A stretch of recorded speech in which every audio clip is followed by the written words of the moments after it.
यह सत्संग का आयोजन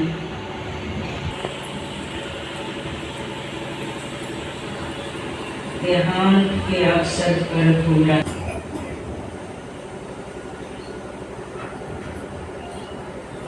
इसीलिए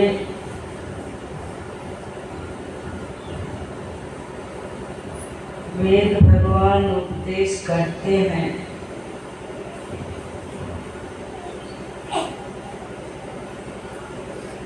जगत प्रसवकर्ता ईश्वर का तत्व ज्ञान जान लेना चाहिए।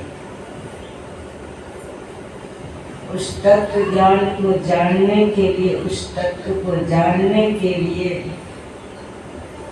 उस परमात्मा को जानने के लिए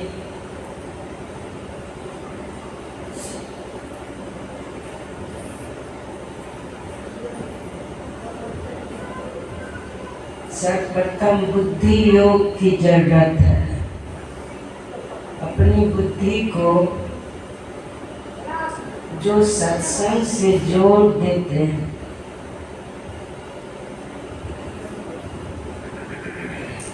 संतों के वचनों से जोड़ देते हैं,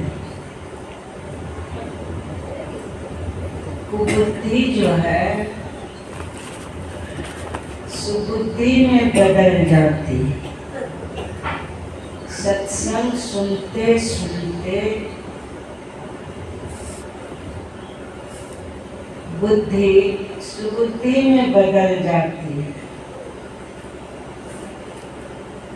तमोगुनी बुद्धि है या रजोगुनी बुद्धि है, वह सतोगुनी बुद्धि में बदल जाती है।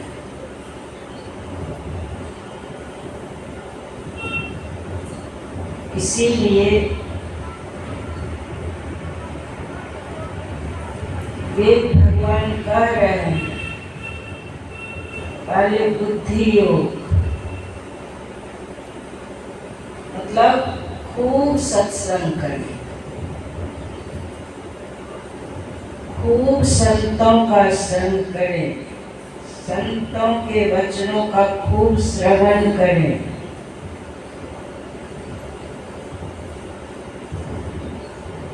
उनके वचनों को सुन करके अपने आचरण में उतारना ही, अपने अंदर दृढ़ता से धारण करना है।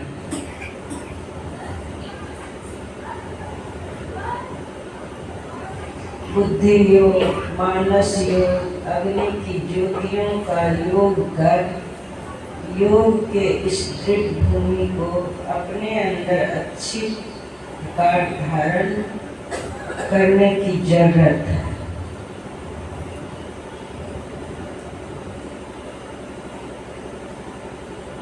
मानस योग का मतलब होता है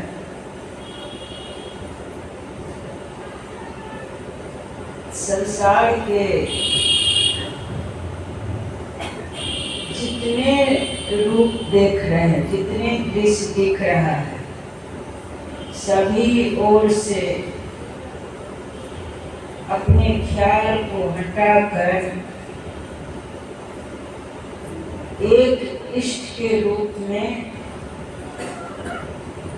अपने मन को लगा दें।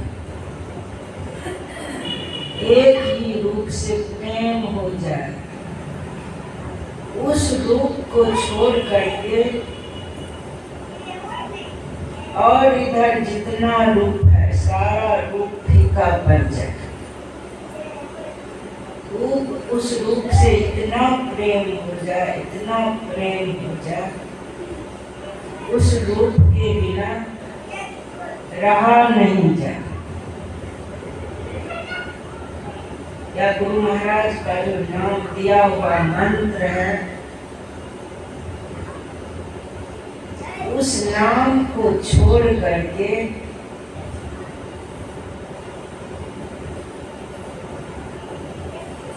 सारे नामों से अनासक्त हो जाए, सारे रूपों से अनासक्त हो जाए, एक ही रूप रह जाए, एक ही नाम रह जाए।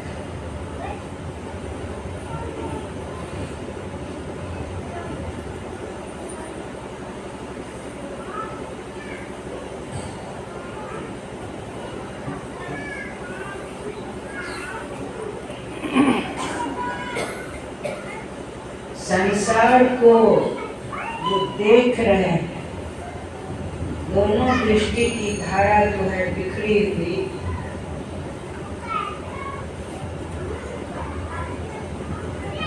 इसीलिए प्रसार की तरफ है।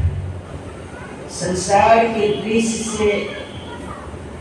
में फंसे हुए जब भी देखते हैं तो संसार के तरफ ही दिखता है। उधर से देखना छोड़कर दोनों दृष्टि की धारा को एक करने की कोशिश कर रहे हैं, सामने देख रहे हैं। दसों दिशाओं को देखना छोड़कर, दसों दिशाओं में कोई भी दिशा नहीं रह जाए।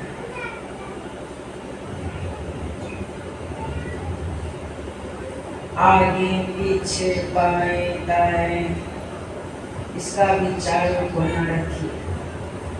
ऊपर नीचे, तब किधर देखेंगे? अपने नसार में, सामने, दोनों आंखों के बीच में, अखिल ब्रह्मांड का मध्य स्थल पर। वहाँ देखने से अग्नि की ज्योतियों का योग होता है। बाहर में सूर्य उगा हुआ है, इसीलिए दिख रहा है। अंधेरे में दिखता है, नहीं दिखता। तो सूर्य उदित हो जाने के कारण, रोशनी रहने के कारण दिखता है। अपने अंदर में भी वह रोशनी है, आत्मा की रोशनी।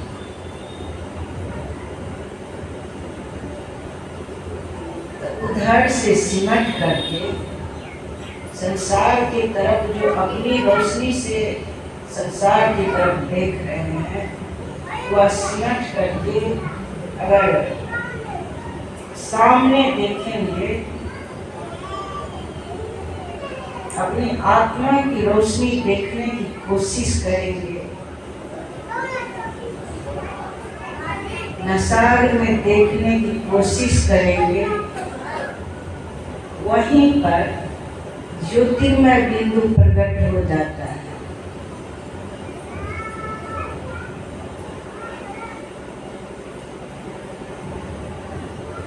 इसीलिए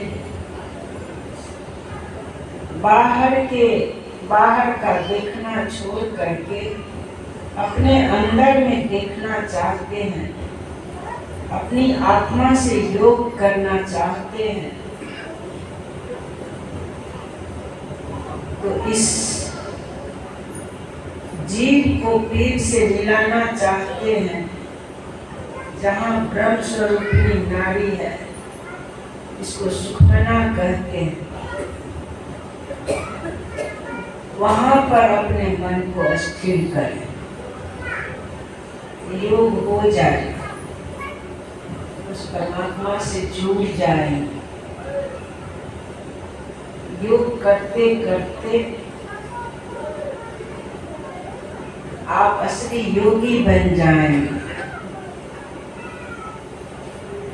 उसमें अपने को मिलाते मिलाते, इस जीव को उस ब्रह्म में मिलाते मिलाते,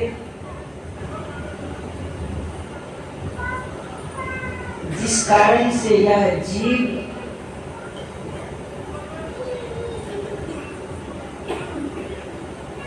इस तत्व के कारण इसके अंदर जीव भाव आ गया है, उसमें मिलाने पर, उस ब्रह्म से जोड़ने पर सारा तत्व झड़ जाएगा। नाशवान तत्व जो है वह झड़ जाएगा। बस आप ही रह जाए, आप ब्रह्म ही हो जाएंगे।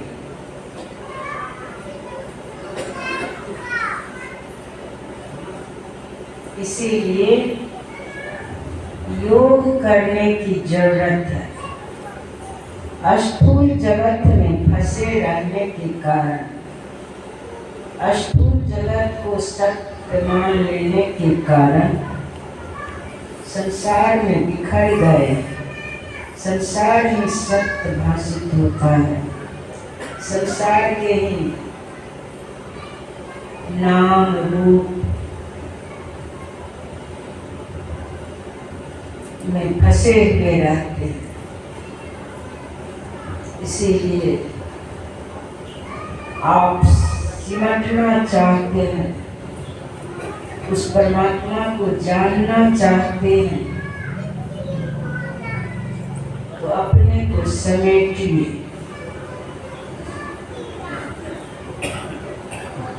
गुरु महाराज की वाणी सुन रहे थे, सद्गुरु कृपा ही प्राप्त हो और प्राप्त क्या रहे।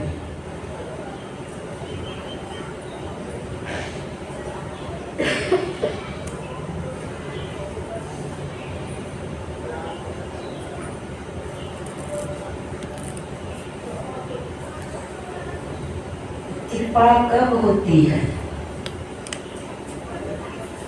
जब आप गुरु महाराज के ज्ञान में चलेंगे।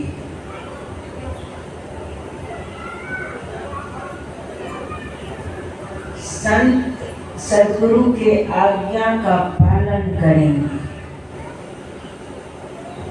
जैसे ही उनकी आज्ञा का पालन करने लग जाएंगे, आपके ऊपर कृपा बरसने लग जाएगी। सद्गुरु का वचन जो है,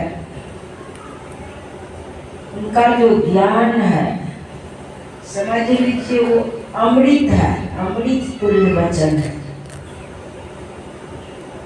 अमृत पान करने से लोग कहते हैं अमर हो जाते हैं, कभी नहीं मरते। विचार कीजिए, जब गुरु महाराज के वचन अमृत वचन है, तो उस अमृत वचन को, उस अमृत तुल्य वचन को अपने हृदय में धारण करेंगे, उनके अनुसार चलने लग जाएंगे, तो आप अमर होंगे कि नहीं?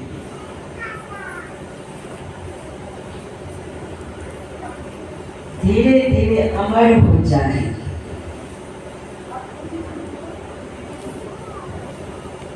इसीलिए संत महापुरुष कहते हैं कि संत वचन को जो सुनते हैं उसको आचरण में उतारिए, उससे बहुत लाभ होगा। जैसे अंधेरी कोठरी में जब प्रवेश करेंगे कुछ दिखाई नहीं पड़ता है, क्या करे क्या नहीं करे कुछ समझ में नहीं आता है। करना भी चाहेंगे टटोल टटोल कर, बहुत गड़बड़ हो जाएगा। इधर कुछ गिरेगा, उधर गिरेगा, बहुत परेशानी होगी। उसी घर में रोशनी जला दी जाए तो आराम से सारा कार्य कर लें। कहाँ क्या है सब कुछ दिखेगा। जो सद्गुरु के ज्ञान रूपी दीपक को अपने हृदय में धारण कर लेते हैं, उसका हृदय जो है प्रकाशवान हो जाता है।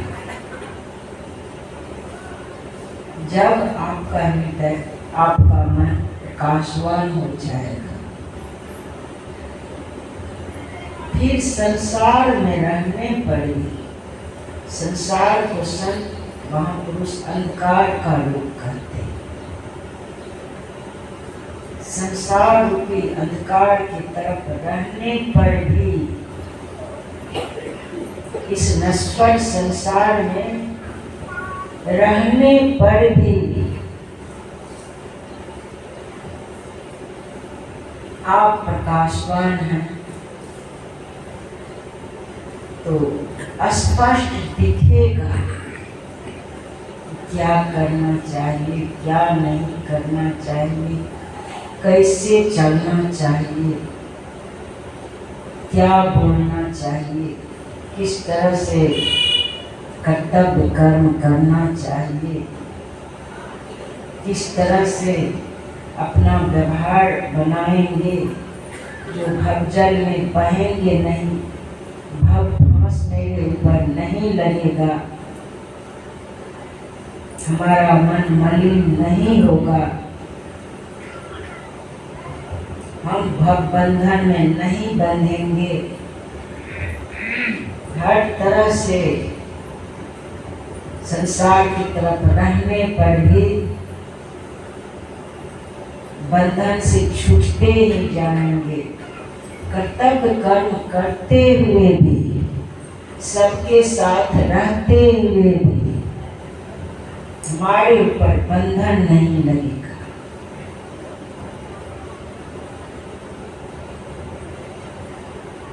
हमारे अंदर मलिनता नहीं आएगी। उसके लिए अपने हृदय रूपी आंगन में प्रकाश जलाना पड़ेगा। पहले तो सद्गुरु के ज्ञान के प्रकाश जलाइए, मतलब खूब सत्संग सुनिए।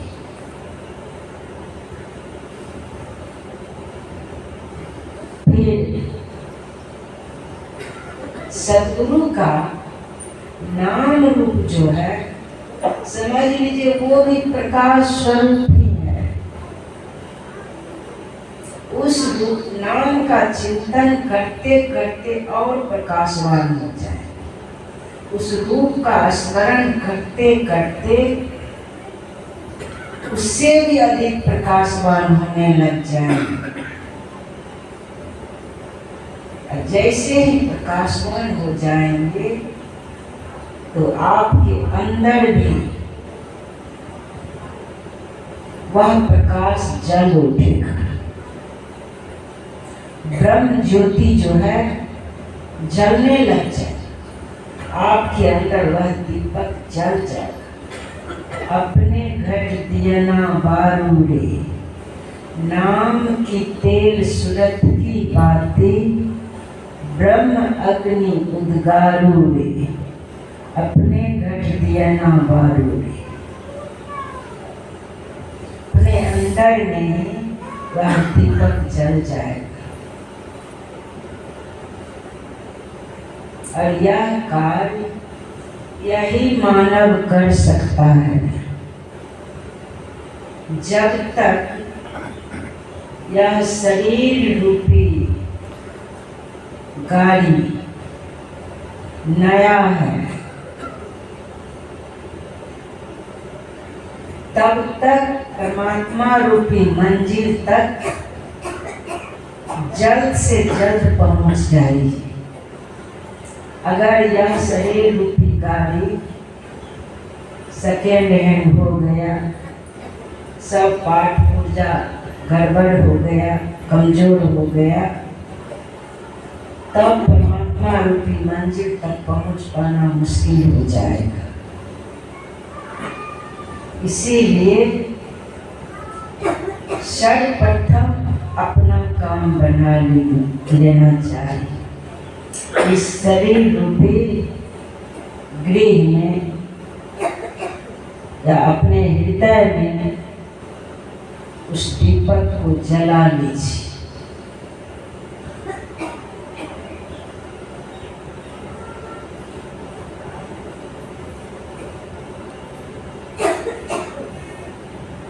बाद में तो जब यह शरीर रूपी गाड़ी कमजोर पड़ जाता है तब मुश्किल हो जाएगा। अनेकों प्रकार की बीमारियां प्रवेश कर जाती है। अंग प्रत्यंग काम नहीं करेगा। जो ऊर्जा देकर के परमात्मा भेजे हैं उस ऊर्जा से, उस शक्ति से अपना काम जितना जल्द हो सके बना लीजिए। टॉर्च में बैटरी रखते हैं, चार्ज किया हुआ है, या जब तक बैटरी रहता है, जब खरीदते हैं तो अधिक खर्च करते हैं तो कम समय में ही वह बैटरी खत्म हो जाता है। टॉर्च वगैरह में बैटरी खत्म हो जाने के बाद फिर से बैटरी लगा सकते हैं, लेकिन इस शरीर में जो परमात्मा जो ऊर्जा रूपी बैटरी, चेतन रूपी बैटरी देकर के भेजे हैं उसको आप बदल नहीं सकते।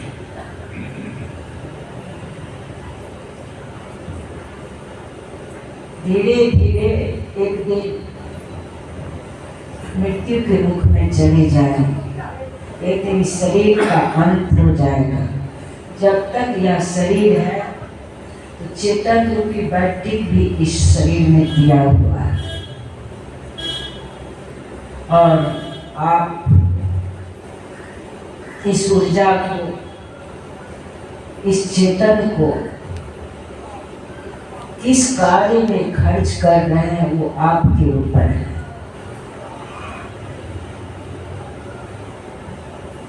तो संसार के सारा कार्य करते हुए भी सद्गुरु के ज्ञान में चलने वाले अपना मन को लक्ष्य पर रखते हैं। संसार के भी कार्य करते हैं और मन को लक्ष्य पर रखने के कारण वह उसका उद्गमन होते रहता है, वह आगे बढ़ते रहते हैं। चतुर शिरोमणि ते जग माहे, जो मणि लाग सुजतन कराए। वह चतुर है, परमात्मा रूपी मणि के लिए यत्न करते रहते हैं, अपने आप को लक्ष्य पर रखते हैं।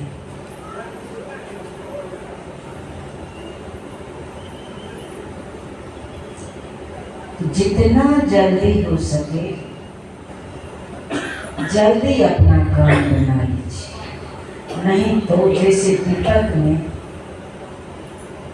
तेल भरा जाता है। हम लोग भी दीपक जलाए हैं, आप लोग भी पहले तो डिबिया जलाते थे, खूब तेज कर देंगे। मान लीजिए आप दीपक में कोई कार्य कर रहे हैं, खूब तेज कर देंगे और सारा रात भर आपको मान लीजिए कुछ लिखा पढ़ी करना है या कोई कार्य करना है या सो जाना है, दीपक के बत्ती को तेज कर देंगे तो आधी रात होते होते जिस अनुसार तेल दिए हैं तो तेल अधिक कर देंगे, लिखा पढ़ी भी पूरा नहीं होगा, तेल खत्म हो जाएगा।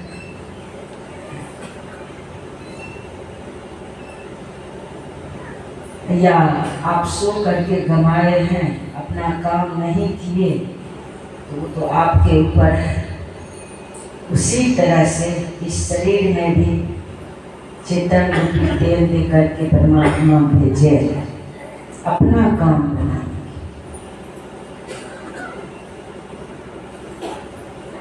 उस परम प्रियतम परमात्मा से मिलाने के लिए, भव बंधन से छूटने के लिए, भव दुख को मिटाने के लिए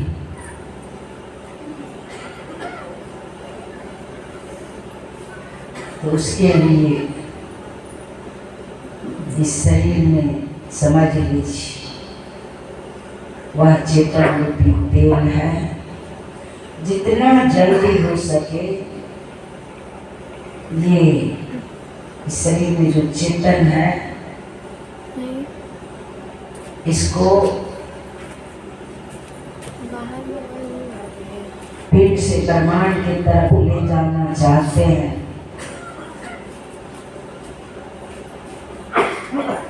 उसके लिए जैसे दूध में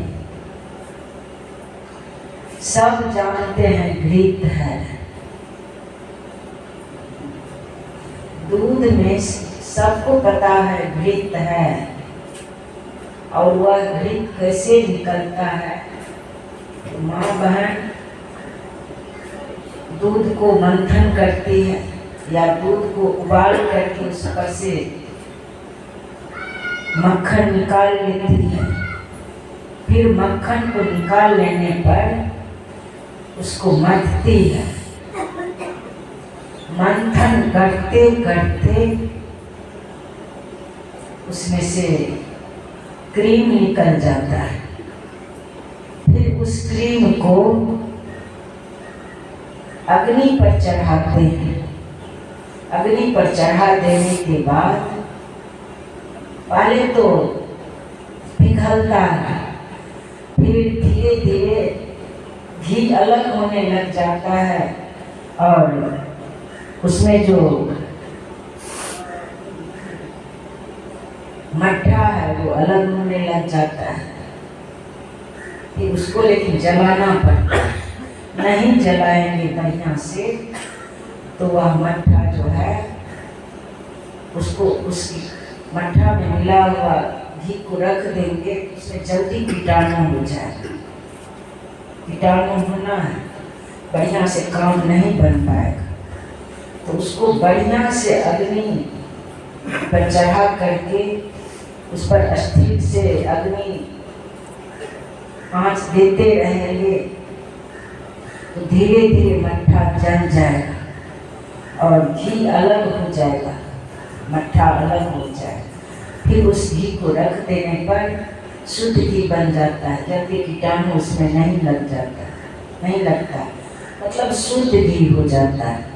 पूरी पकवान सब छान सकते हैं, बहुत बढ़िया बढ़िया मिठाई बना सकते हैं। उसी तरह से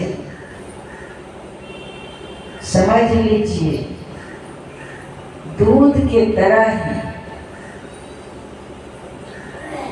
इस शरीर में वह चेतन रूपी घी है। इस शरीर में चेतन रूपी घी है। चेतन रूपी घी को निकालना चाहते हैं तो पहले तो जैसे दूध को उबालने पर छाली अलग हो गया, मक्खन अलग हो गया, उसी तरह से सत्संग सुनते सुनते संत के वचन समझ में आने लग गया। फिर संत के वचन समझ में आने लग गया तो अपने आचरण में उतारने लग गए। उनके आज्ञा का पालन करने लग गए। तो समझ लीजिए उनकी आज्ञा में चलने लग गए, संत सद्गुरु की आज्ञा में चलने लग गए। तो समझ लीजिए दूध से छाली निकाल ली। पहले यह मन काल था करता जीवन घात, अब तो मन हंसा भया मोती चुप चुप खात। मतलब संत वचन में चलने लग गए, संतों के आज्ञा का पालन करने लग गए। यह मन जालिम जोड़े बरजे नहीं मानी, जो यह मन को पकड़ा चाहे भागत सांकर तोड़े बरजे नहीं मानी। सुंदर मुनि सब पची पची हारे, हाथ न आवे जोड़े बरजे नहीं मानी। जो हंसा सदगुरु के होई, राखत ममता छोड़े बरजे नहीं मानी। संसार में जो आसक्ति है, संसार के नाम रूप में जो फंसे हुए थे, उधर से अपने मन को हटा करके सद्गुरु के ज्ञान में चलने लग गए।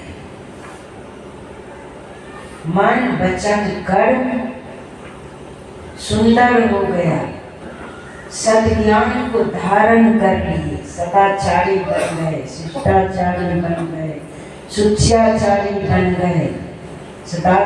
गुरु के ज्ञान में चल रहे हैं तो सदाचारी बनना ही है, शुच्याचारी बनना ही है। अभी जो मन सो देख लेते हैं आँख से, तो जब सद्गुरु के ज्ञान में चलेंगे, जो दृश्य देखने का नहीं है, जैसे मोबाइल में भी बहुत तरह के दृश्य आता है, देखने योग्य दृश्य नहीं देख रहे हैं, तुरंत वहाँ से हट गए। ये सब सुंदर गुण जो है, तो ये शुच्याचार का फल है, सदाचार भी इसमें मिला। गलत दृश्य को नहीं देखे, अगर देख लिए आपका शुच्याचार खत्म हो गया। आँख से गलत दृश्य देख लिए तो आप मलिन हो गए। जो नहीं सुनना चाहिए वह सुन रहे हैं, अपने आप को मलिन कर रहे हैं। निंदा शिकायत इधर उधर की बातें अपने आप को मलिन कर रहे हैं। जो नहीं बोलना चाहिए बोल रहे हैं,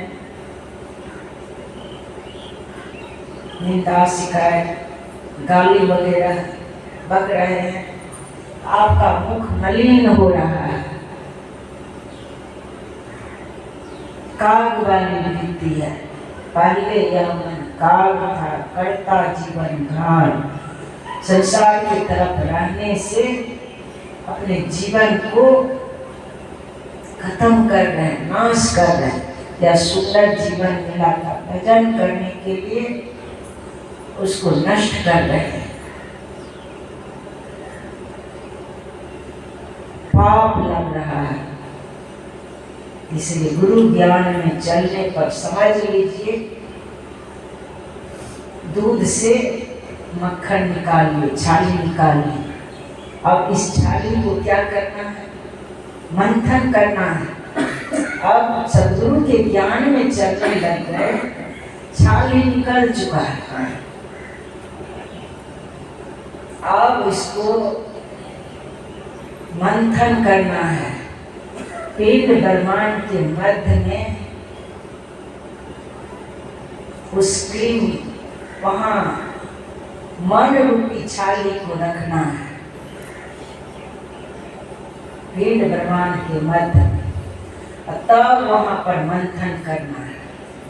मंथन करते करते मन को वहाँ स्थिर रखते रखते, मंथन होते होते ऐसा हो जाएगा कि उस छाली में भी जो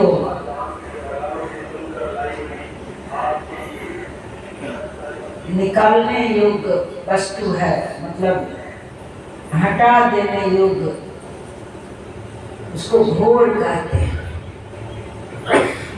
फिर सत्संग रूपी जल उसमें देते रहने पर धीरे धीरे उसमें क्रीम अलग हो जाता है, घोर अलग, मट्ठा भी कहते हैं, मट्ठा अलग हो जाता है। अब उसमें सामने मंथन करते करते शुद्ध क्रीम बच जाएगा। सामने रख करके मंथन करेंगे, बाईं तरफ हो जाएंगे, गुनावन होने लग जाएगा।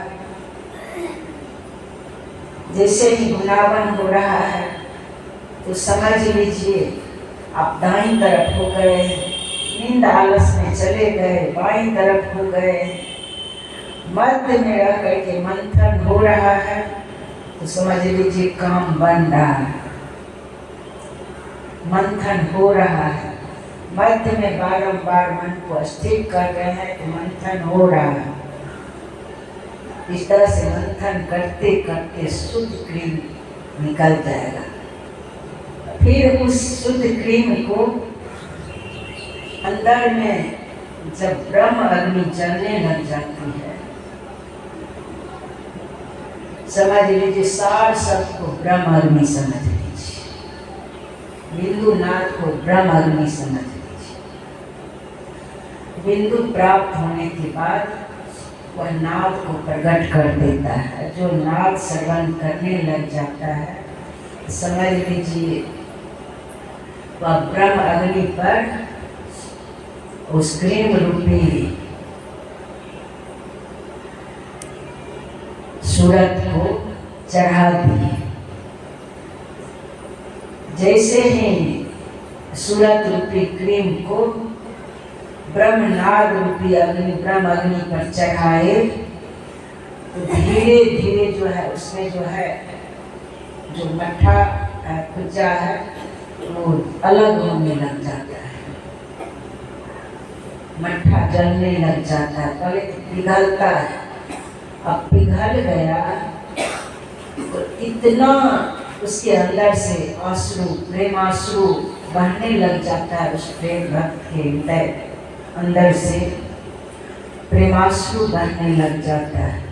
रोना ही रोना आता है, रोना ही रोना आता है। समझ लीजिए जन्म जन्म के से जो मलिन मन है वह धूल रहा है, निर्मल हो रहा है। इतना अश्रु की धारा बहने लग जाएगी। वहीं के लिए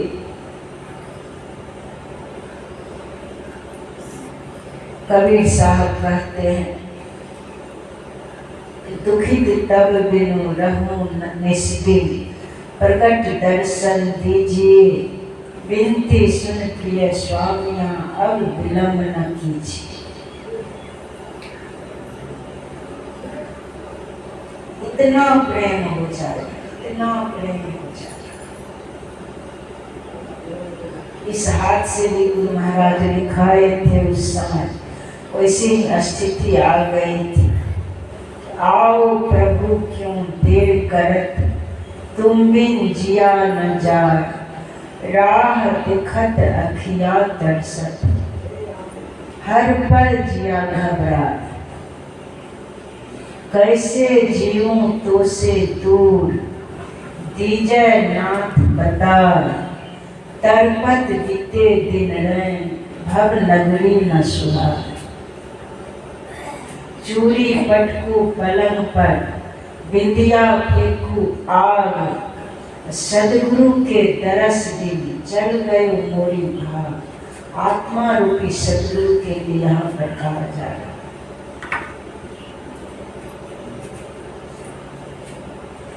अनीता को बद लग गयो, जनू बजाऊ को, बोलू तो रोई परूं, मेरो दर्द न जाने को।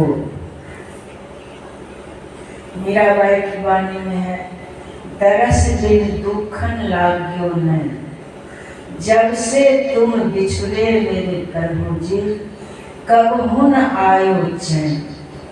शब्द सुनत छतिया मोरी फाटे, मीठे लागे वैन।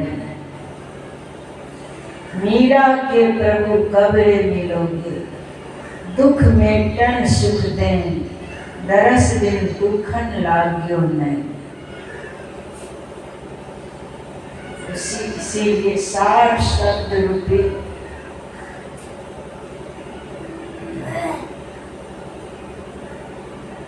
ब्रह्म अग्नि पर जब सूरत रूपी मक्खन को चढ़ा देंगे, पहले पिघलेगा। जन्म जन्म की मलिनता जो है अश्रु के द्वारा झड़ने लग जाती है, बहने लग जाती है। फिर जो है मट्ठा अलग होने लग जाएगा, घी अलग होने लग जाएगा। हर समय उस ब्रह्म अग्नि पर अपने मन को सूरत रूपी मक्खन को चढ़ा करके ही रखना पड़ेगा। होते होते मट्ठा चल जाएगा और शुद्ध घी एक तरफ हो जाएगा। शुद्ध चेतन स्वरूपी शुद्ध घी अलग हो जाएगा। फिर चेतन आत्मा से ही परमात्मा का प्रत्यक्ष दर्शन होगा और चेतन आत्मा से परमात्मा का दर्शन होता है। चेतन आत्मा से ही परमात्मा का ज्ञान होता है। अब देखिए, चेतन भी है तो भी दो है, तो भी दो है। चेतन आत्मा से परमात्मा का दर्शन कर रहे हैं तो भी दो है, दो को तो मिटा देना है। तो परमात्मा के दर्शन करते करते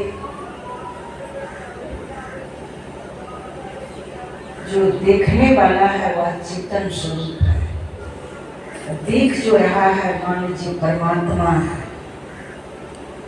तो देखते ही देखते चेतन का भी आवरण झड़ गया, चेतन का भी आवरण झड़ गया। तब कौन बचा? अब देखिए, वो देखने वाला जो है आप ही है। कौन बचा? चेतन की दृष्टि से परमात्मा दिख रहा था, उसको परमात्मा दिख रहे थे, देखने वाले हम थे। देखते ही देखते चेतन का आवरण झड़ गया, तब कौन बचा?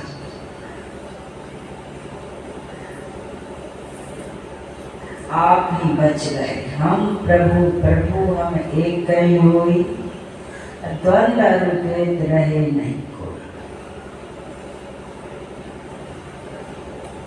अब अलग कोई है ही नहीं, आप ही बच गए। जब वहाँ देखते हैं वहाँ अब दो है ही नहीं, अब मेरे सिवा तो कुछ है ही नहीं, सर्वत्र समान रूप से मैं हूँ, मेरे सिवा कुछ है नहीं। न मेरा जन्म होता है, न मेरी मृत्यु होती है, न मैं कहीं जाता हूँ न आता हूँ। मैं अचल हूँ, अमल हूँ, अकंप हूँ, अडोल हूँ। मैं सदा से सर्वत्र हूँ। सबके अंदर रहने वाला भी मैं हूँ, सबके बाहर भी मैं हूँ, मेरे सिवा कुछ है ही नहीं।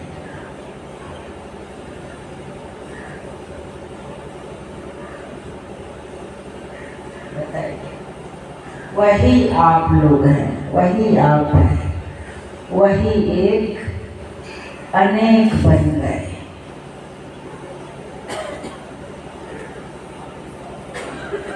अभी दिख रहा है कि सब अलग अलग है, लेकिन सबके अंदर वही है, वही एक सबके अंदर है।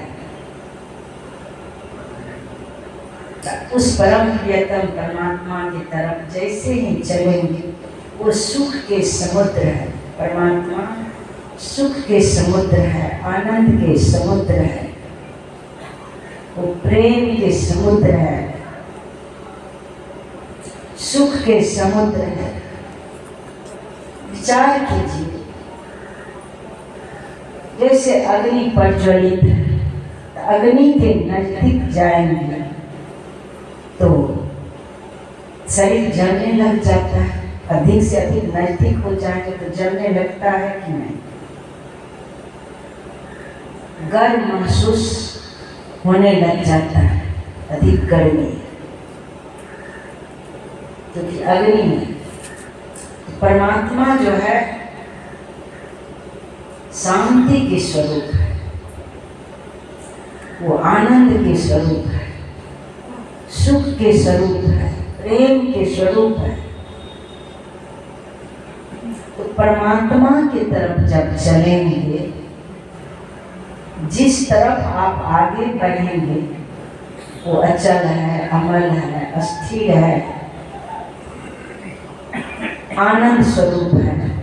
तो उस तरफ आप आगे बढ़ेंगे तो आपको आनंद मिलना शुरू होगा ना, आप सच्चे प्रेमी बनने लग जाएंगे ना, आपको सुख का अनुभव होगा कि नहीं? आनंद का अनुभव होगा कि नहीं। और वह प्रेम, वह आनंद, वह सुख, वह तृप्ति, वह अस्थिरता ये मिटने वाला नहीं। उस संसार के अग्नि, संसार के सुख, संसार के प्रेम, ये सब तो तुरंत कुछ देर प्रेम मिला, वह प्रेम टूट गया, कुछ देर सुख मिला फिर दुख में बदल गया। यही रूप है संसार का।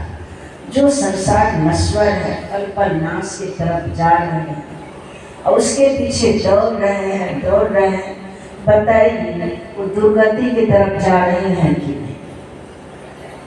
विचार कीजिए। और इतना ही समय मिला, मानव शरीर की पाकर के परमात्मा दिए, इस समय का सदुपयोग करना चाहिए। जो समय का दुरुपयोग करेंगे तो बताइए, जो समय का दुरुपयोग करेंगे तो वही समय उसके लिए काल बन जाता है। काल, वह काल उसको भारी दुख पहुंचाता है। समय का दुरुपयोग करेंगे तो वह समय उसके लिए काल बनेगा ही, उसको भारी दुख देगा ही। इससे दुख से छूटना चाहते हैं, समय का दुरुपयोग नहीं करें, समय का सदुपयोग करें। हर समय वर्तमान में जीना है।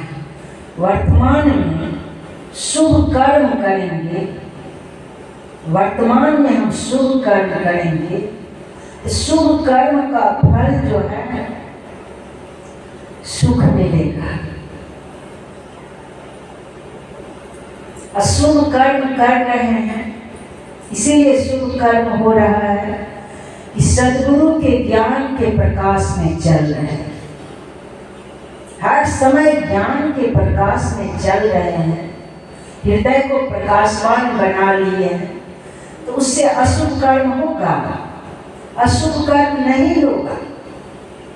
अशुभ कर्म तो अंधकार में होता है, अज्ञानता में होता है। जो त्रैकाल संध्या करेंगे, धीरे धीरे उसका मन प्रकाशवान हो जाता है। जब मन प्रकाशवान हो जाएगा तो पंचपाप नहीं होगा। क्यों होगा? क्योंकि आप मन को प्रकाशवान बना लिए, पंचपाप नहीं होगा। व्यभिचार, चोरी, नशा, हिंसा, झूठ ये हो रहा है तो समझ लीजिए अज्ञान अंधकार में है। अज्ञान अंधकार से निकलना चाहते हैं तो हृदय को प्रकाशवान बनाइए। अपने हृदय में सद्गुरु के ज्ञान का दीपक जलाइए। जहाँ अज्ञान अंधकार है वही तो कलयुग है, वही कलयुग निवास करता है। अज्ञान अंधकार में रहने पर ही जो कर्म नहीं करना चाहिए वो सब कर्म करते हैं। देखते हैं अभी के समय में माता को माता नहीं समझते हैं, पिता को पिता नहीं समझते हैं। हर तरह से लोग दुराचारी बनते जा रहे हैं, हर तरह से लोग दुराचारी बनते जा रहे हैं, सदाचार खत्म होते जा रहे हैं। क्यों ऐसा हो रहा है? अंधकार में रहने के कारण। इसलिए अपने हृदय को प्रकाशवान कर लीजिए, त्रैकाल संध्या अवश्य कीजिए। बहुत लोग कहते हैं मेरे पास समय नहीं, समय नहीं है भजन करने का। जब ब्रह्म मुहूर्त में खूब ध्यान कर लेंगे, ब्राह्मणकालीन सत्संग जो कल हुआ था उसमें आप लोग सुने थे कि अगर ब्रह्म मुहूर्त में ध्यान कर लेते हैं, अपने मन को चार्ज कर लेते हैं, तो फिर जब मन चार्ज हो जाएगा तो हर समय मंत्र जाप होगा। अभ्यास करके देखिए। शुरू में बच्चे भी जब पेंसिल भौतिक शिक्षा ग्रहण करने के लिए जाते हैं, पेंसिल नहीं पकड़ पाता, पकड़ना चाहता है ठीक से, स्लेट पर लिखना चाहता है, पेंसिल छूट जाता है, पकड़ नहीं पाता है ठीक से। अभ्यास करते करते छोटा बच्चा भी पेंसिल पकड़ने के लिए सीख लेता है, जीरो बनाने लग जाता है, फिर ध्वजारी लिखने लग जाता है। अभ्यास से होता है ना। तो विचार कीजिए, सत्संगी बन गए हैं, अभ्यास कर रहे हैं, तो मन रूपी पेंसिल को सबसे पहले स्थिर रखें, जहाँ गुरु कहते हैं रखने के लिए वहाँ रखें। अभ्यास करते हैं, खाली बीत पूरा लेंगे तो जैसे मूर्ख बच्चा स्कूल जाने पर भी अभ्यास नहीं कर रहा है, नियमित रूप से पढ़ाई नहीं कर रहा है, वह मूर्ख के मूर्ख ही बना रहता है। उसी तरह से जो अभ्यास नहीं करेंगे मूर्ख ही बने रहेंगे। इसको तो जो पढ़ाई आध्यात्मिक विद्यालय में पढ़ाई नहीं किया, गुरु के ज्ञान में नहीं चला, इसको मूर्ख ही नहीं, ये महामूर्ख होते हैं। वो मूर्ख भौतिक शिक्षा नहीं ग्रहण किए कोई बात नहीं, लेकिन आध्यात्मिक पढ़ाई मानव शरीर को पा करके आध्यात्मिक पढ़ाई मतलब अपने आत्मा को नहीं जाने, आत्मा को जानने की कोशिश नहीं किए, इस शरीर में हम कौन है, उसको महामूर्ख कहा जाता है। महामूर्ख।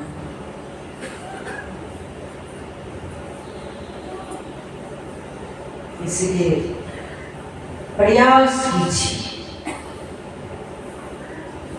बच्चे की तरह बड़े हो गए, विवेकशील हैं आप। अगर ब्रह्म मुहूर्त में ध्यान कर लेते हैं तो अपने मन को चार्ज कर लिए, मन प्रकाशवान हो गए। मन प्रकाशवान रहेगा तो मंत्र जाप होते रहेगा, मंत्र नहीं छूटेगा, हर समय मंत्र जाप करेंगे।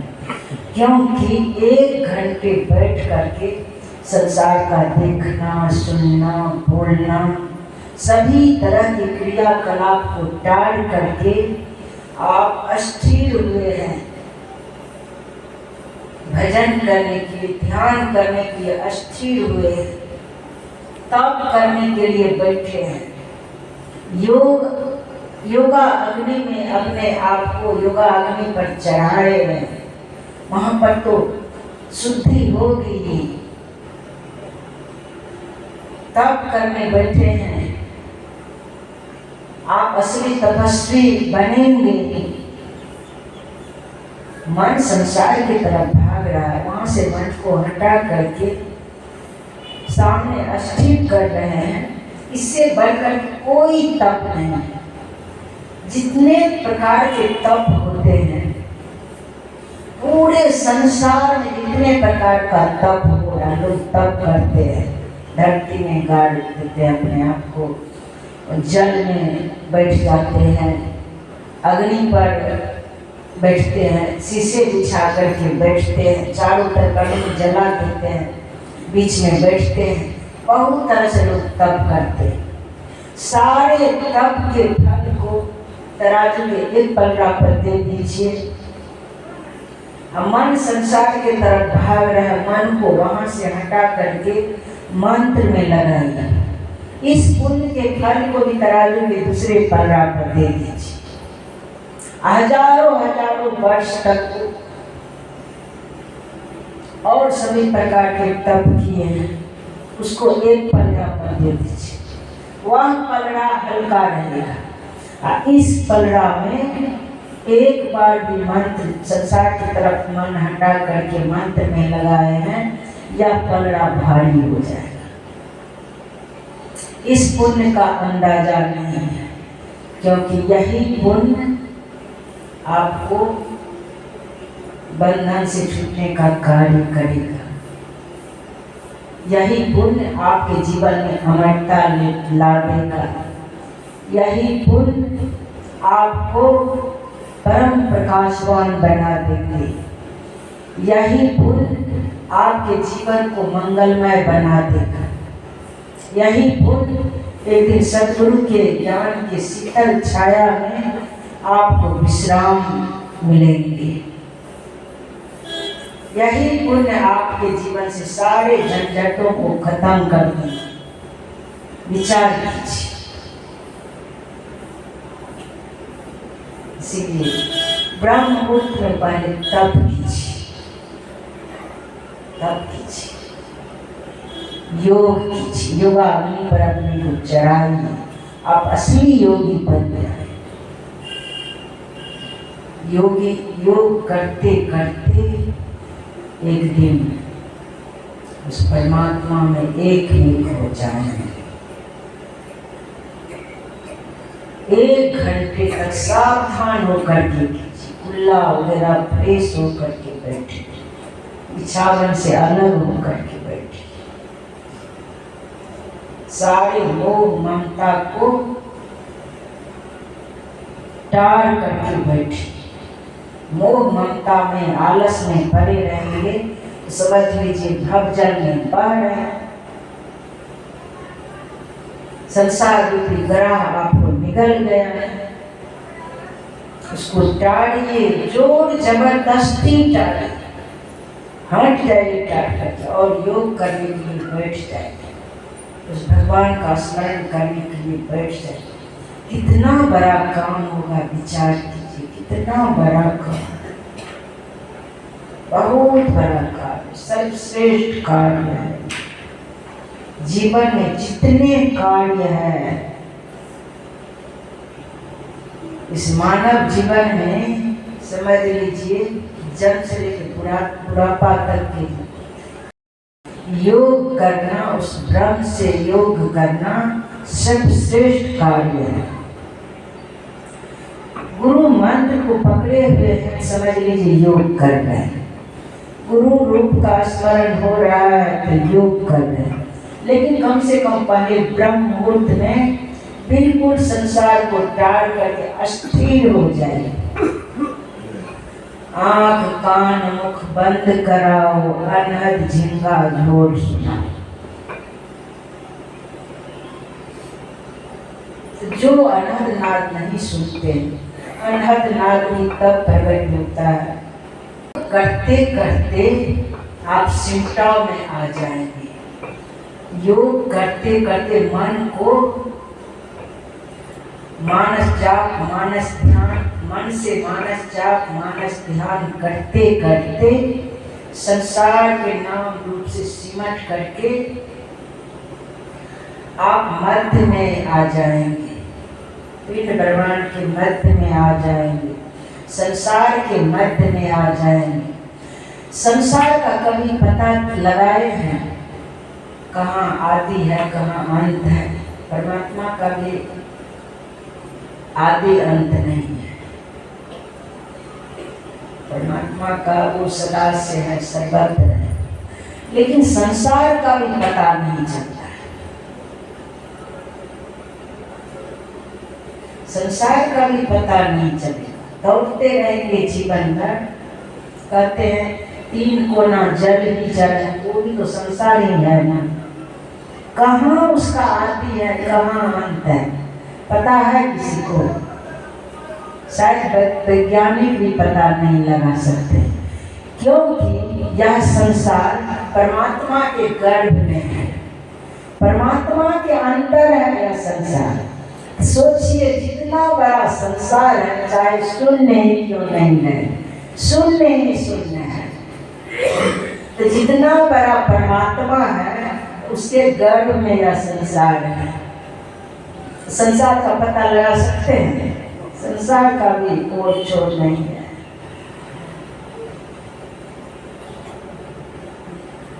संसार का मध्य जानना चाहते हैं, संसार के मध्य का पता लगाना चाहते हैं, तो इस मानव शरीर से पता लगा सकते हैं। इसी मानव शरीर से पता चलेगा। पिंड ब्रह्मांड का जो मध्य है, समझ लीजिए संसार के मध्य में है। जैसे ही संसार के मध्य में मानस जाप मानस ध्यान के द्वारा संसार से छुटाव होता है, जैसे ही संसार के मध्य में आएंगे, पिंड ब्रह्मांड के मध्य में आएंगे, वैसे ही अनाहत शब्द जो है प्रकट हो जाता है। बहुत सत्संग प्रेमी सुनाते हैं, प्रकाश नहीं हुआ है लेकिन अनाहत शब्द सुनाई पड़ता है। ढोल मंजीरा मृदंग शंख की आवाज, बहुत तरह की आवाज सुनाई पड़ता है, झिंगुर की आवाज, ये सब सुनाई पड़ता है। अपने अंदर में ये सब सुनाई पड़ता है। इसका मतलब है आप सिमटाव में आ गए हैं। परमात्मा की वो अनहद शब्द जो है, परमात्मा की आवाज आप तक आने लग गया है, आप अनहद शब्द को सुनने लग गए हैं। और वही मध्य में रहते रहते वही प्रकाश भी होगा, वही ज्योतिर्मय बिंदु प्रकट होगा। वहाँ रहने पर जितना अपने आप को वहाँ रखेंगे, पीली नीली लाल सफेदी स्याही सचमुख आता है। छट छट छट छट बिजली छटके भोर का तार दिखाता है। कभी चंद्र दिखेंगे, अर्ध चंद्र दिखेंगे, कभी चंद्र पूर्ण चंद्र दिखेंगे, कभी चांदनी रात दिखेगी, कभी लालिमा दिखेंगे आकाश की तरफ, कभी लालिमा से निकलते हुए सूर्य दिखेंगे, कभी और ऊपर सूर्य हो गया वो दिखेंगे, फिर दोपहर में जैसा दिन दिखेंगे। ये सब अपने आप हो जाएगा। ध्यान करके देखिए, आपके मानस पटल पर पहले सिमटाव में आएंगे, गुरु महाराज प्रकट हो जाएंगे। बहुत कुछ दिखते हैं, बहुत कुछ दिखते हैं, आगे बहुत कुछ है। ये सूक्ष्म लोक की बात है। सूर्य चंद्र ये सब देवी देवता दिखेंगे, फूलों की वर्षा हो रही है, ये सब दिखेंगे। तो जो चतुर होते हैं, सूक्ष्म लोक के विचरण करते हैं, उनको तो एकदम वो अब कोई बंधन में नहीं है। जल के भीतर से भी चल सकते हैं, पहाड़ को का भेदन करते हुए उस पार हो सकते हैं, आकाश में विचरण कर सकते हैं, जहाँ मन तहाँ विचरण कर सकते हैं। कोई रोक टोक नहीं उसके, कोई रोक टोक। लेकिन जिसके ऊपर सद्गुरु कृपा ही प्राप्त हो और प्राप्त क्या रहे, फिर वो सद्गुरु से सार सबकी दीक्षा ले लेते हैं। या पहले भी ले लिए हैं, सीटा में आकर के सूक्ष्म लोक में प्रवेश कर गए। लेकिन उस लोक में सूर्य उदित के बाद वह सार शब्द पकड़ा जाता है। जिसके अंदर में सूर्य उदित हो जाता है तो सार शब्द पकड़ा जाता है।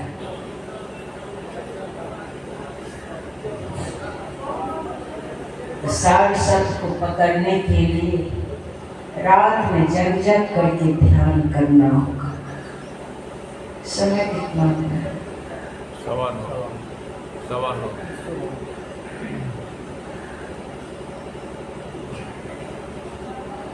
एक छोटा सा कहानी सुन लीजिए, समय हो चुका है। तो सार शब्द का सेवन करना चाहते हैं, सार शब्द को पकड़ना चाहते हैं, उसके लिए रात में जग जग करके ध्यान कीजिए। सार शब्द ही मंत्र को भी, मंत्र तो सिद्ध है, सद्गुरु का दिया हुआ मंत्र जो है वो तो सिद्ध है ही। अपने आप को सिद्ध करना है। मंत्र जाप करते करते आप सिद्ध होंगे। जितना अधिक से अधिक मंत्र को धारण किए रहेंगे, मंत्र जाप करते रहेंगे, धीरे धीरे आप सिद्ध होते जाएंगे। आपके अंदर सिद्धि आने लग जाएगी। मानस जाप मानस ध्यान के द्वारा आप सिद्ध होंगे। जितना सिमटा में आएंगे उतना आपके अंदर सिद्धि आएगी।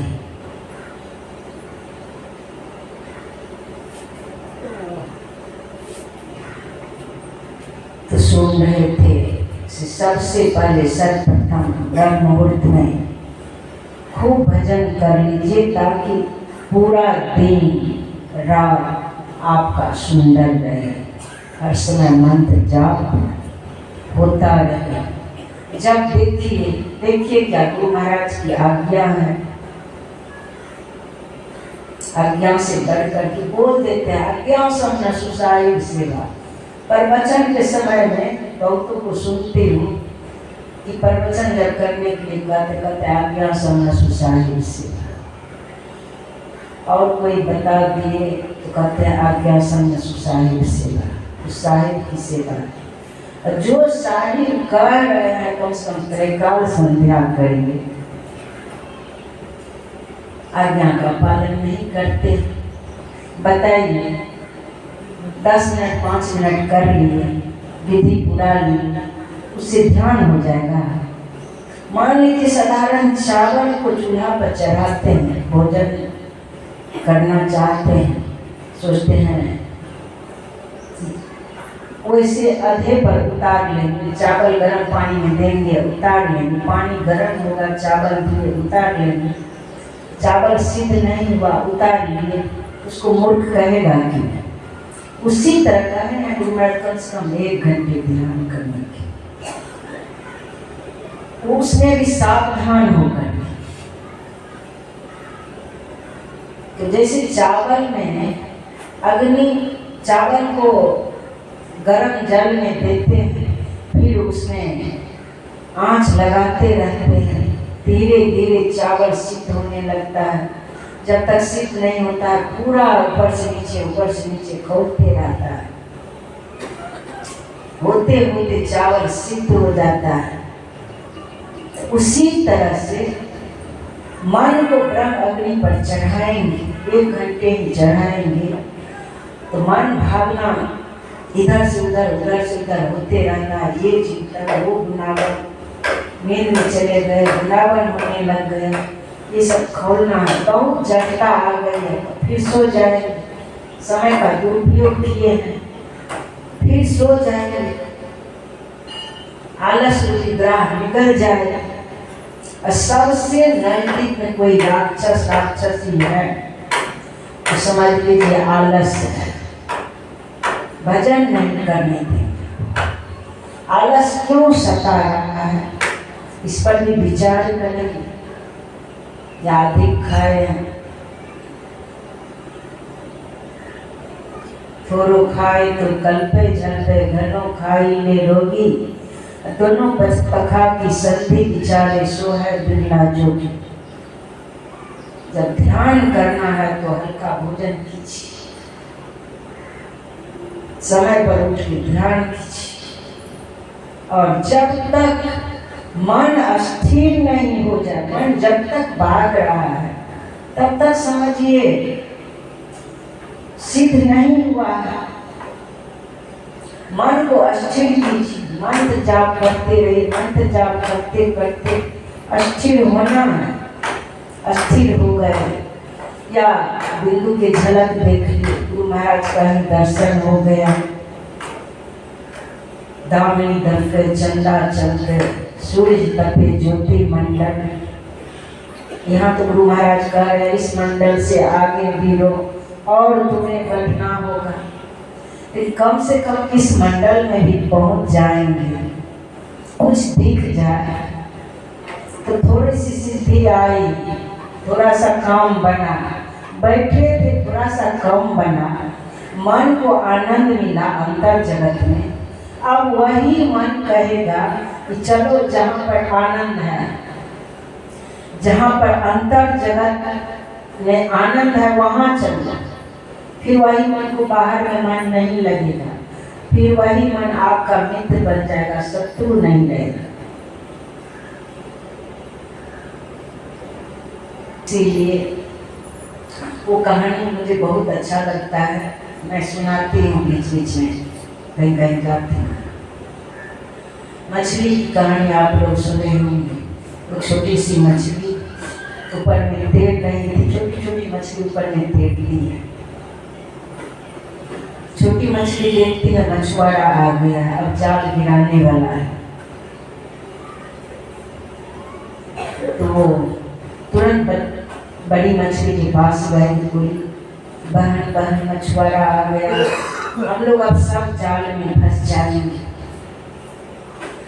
बोले कैसे फंसेंगे, मेरे पास 100 बुद्धि है। फिर छोटी मछली जैसे सुनी 100 बुद्धि है, छोटी मछली विचार की मेरे पास तो कोई बुद्धि नहीं है, ये बोल रही 100 बुद्धि है, हम किसी तरह निकल जाए। फिर उससे भी बड़ी मछली थी, उसके पास गई छोटी मछली, कहती है मछुआरा आ गया, जाल गिराने ही वाला है, हम लोग सब जाल में फंस जाएंगे, कोई उपाय बताइए। बोले हम क्या उपाय बताएंगे, मेरे पास 1000 बुद्धि है, किसी न किसी तरह से हम निकल नहीं जाए। छोटी मछली सोचती है तो मछुआरा जाल अब गिरा ही देगा, इससे अच्छा है यहीं डुबकी लगा करके दूर निकल जाए। जब वही डुबकी लगा करके दूर निकलती है, ऊपर आकर के देखती है मछुआरा जाल गिरा के जाल को खींच रहा था, खींचते खींचते ऊपर ले गया। ऊपर ले जा करके 100 बुद्धि वाली मछलियाँ सब जो थी सबको पकड़ पकड़ के टोकरी में भर लिया। 1000 बुद्धि वाली जो थी उसको पकड़ के उसमें रस्सी में कूद लिया, पटक पटक इधर छटपट कर रहा था, पटक पटक करके फिर रस्सी में कूदा, फिर कंधे पर लटका लिया, टोकरी को सिर पर ले लिया, चल लिया।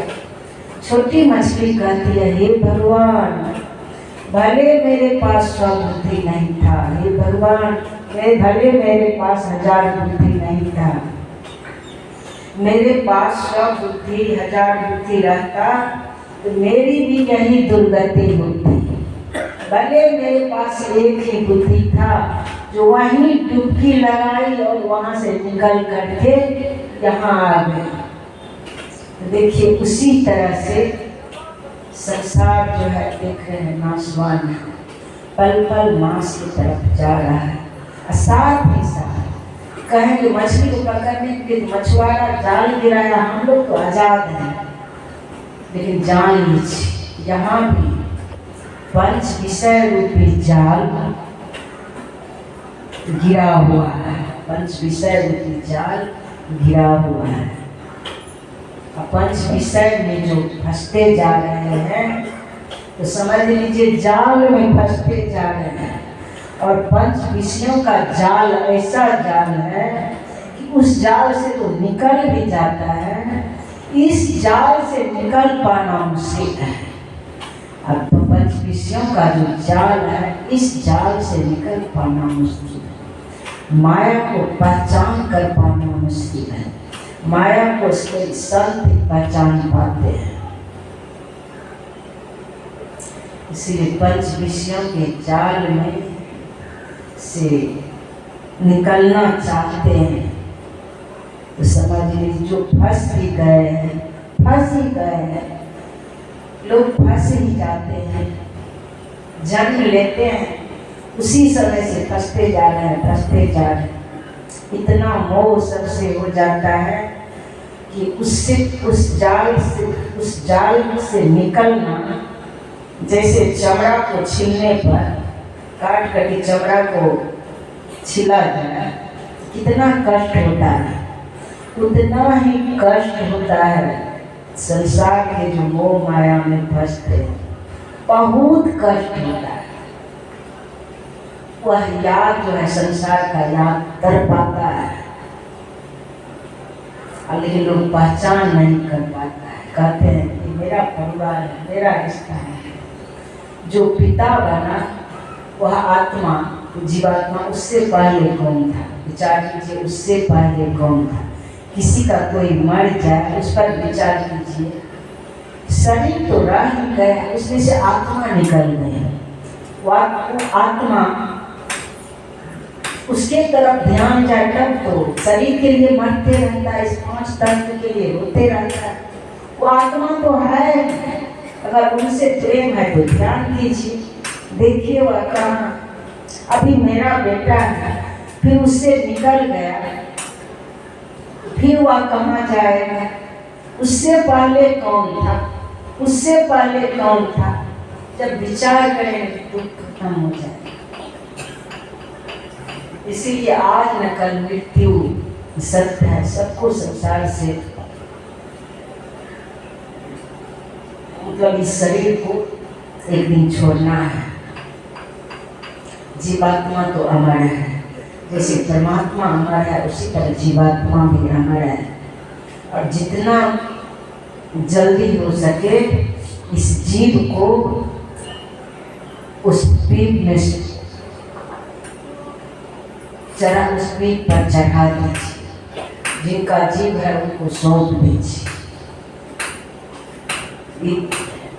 इसी में सबकी भलाई है, इसी में सबकी भलाई है। अब समय हो चुका है, अपराह्नकालीन सत्संग में आप लोग सब आइए। अपराह्नकालीन के सत्संग में गंगा यमुना सरस्वती तीनों धाराएं बहती है। कर्तव्य कर्म के लिए बताया जाएगा। जब तक कर्तव्य कर्म नहीं करेंगे, जान लीजिए इस बात को, तब तक संसार सागर को पार नहीं करेंगे। संसार सागर को पार करना चाहते हैं तो कर्तव्य कर्म करना ही पड़ेगा। सुंदर कर्म करना चाहते हैं, अपने कर्तव्य का पालन करना चाहते हैं, तो जब तक इस मन पर उस ब्रह्म का प्रकाश नहीं पड़ेगा तब तक कर्तव्य कर्म को नहीं समझ पाएंगे। उस पर ब्रह्म का प्रकाश पड़ना चाहिए। और गंगा की धारा जो है उस पर भी ब्रह्म का प्रकाश पड़ना चाहिए। जीव पर ब्रह्म का प्रकाश पड़ेगा तो संत वचन भी समझ में आएगा और कर्तव्य कर्म को भी समझेंगे। ईरा भगवती गंगा पिंगला यमुना नदी, ईरा पिंगलयोर मध्ये सुषमा च सरस्वती। एक कर्तव्य कर्म की नाड़ी है, एक ज्ञान की नाड़ी है। ज्ञान की नाड़ी, कर्तव्य कर्म की नाड़ी तब खुलती है, तब प्रकाशवान होती है जब इस पर ब्रह्म प्रकाश पड़ेगा। सरस्वती जो सुखमना नाड़ी है और ब्रह्म स्वरूप की नाड़ी है, दृष्टि योग करने से उस पर ब्रह्म प्रकाश पड़ता है, तब उसके अंदर भक्ति आती है। ज्ञान, वैराग, भक्ति, प्रेम तब प्रकट होता है। उससे पहले सोचेंगे कि मेरे अंदर ज्ञान हो, ज्ञान सज्ञान प्रकट हो जाए, वैराग प्रकट हो जाए, भक्ति प्रकट हो जाए, प्रेम प्रकट हो जाए, हो नहीं सकता, हो नहीं सकता। उससे पहले जो कर रहे हैं, हम ज्ञानी हैं, वैरागी हैं, प्रेमी हैं, भक्त हैं, स्वार्थ बस सब कुछ हो रहा है। कोई भी कोई कार्य कर रहे हैं, अहंकार है, पंचपाप भी हो रहा है, 4 विकारों से भी ग्रसित है, स्वार्थ बस कार्य हो रहा है। इसीलिए ध्यान करेंगे तब असली ज्ञान होगा। अब यहीं पर वाणी को विराम देती हूँ। श्री सद्गुरु महाराज की जय।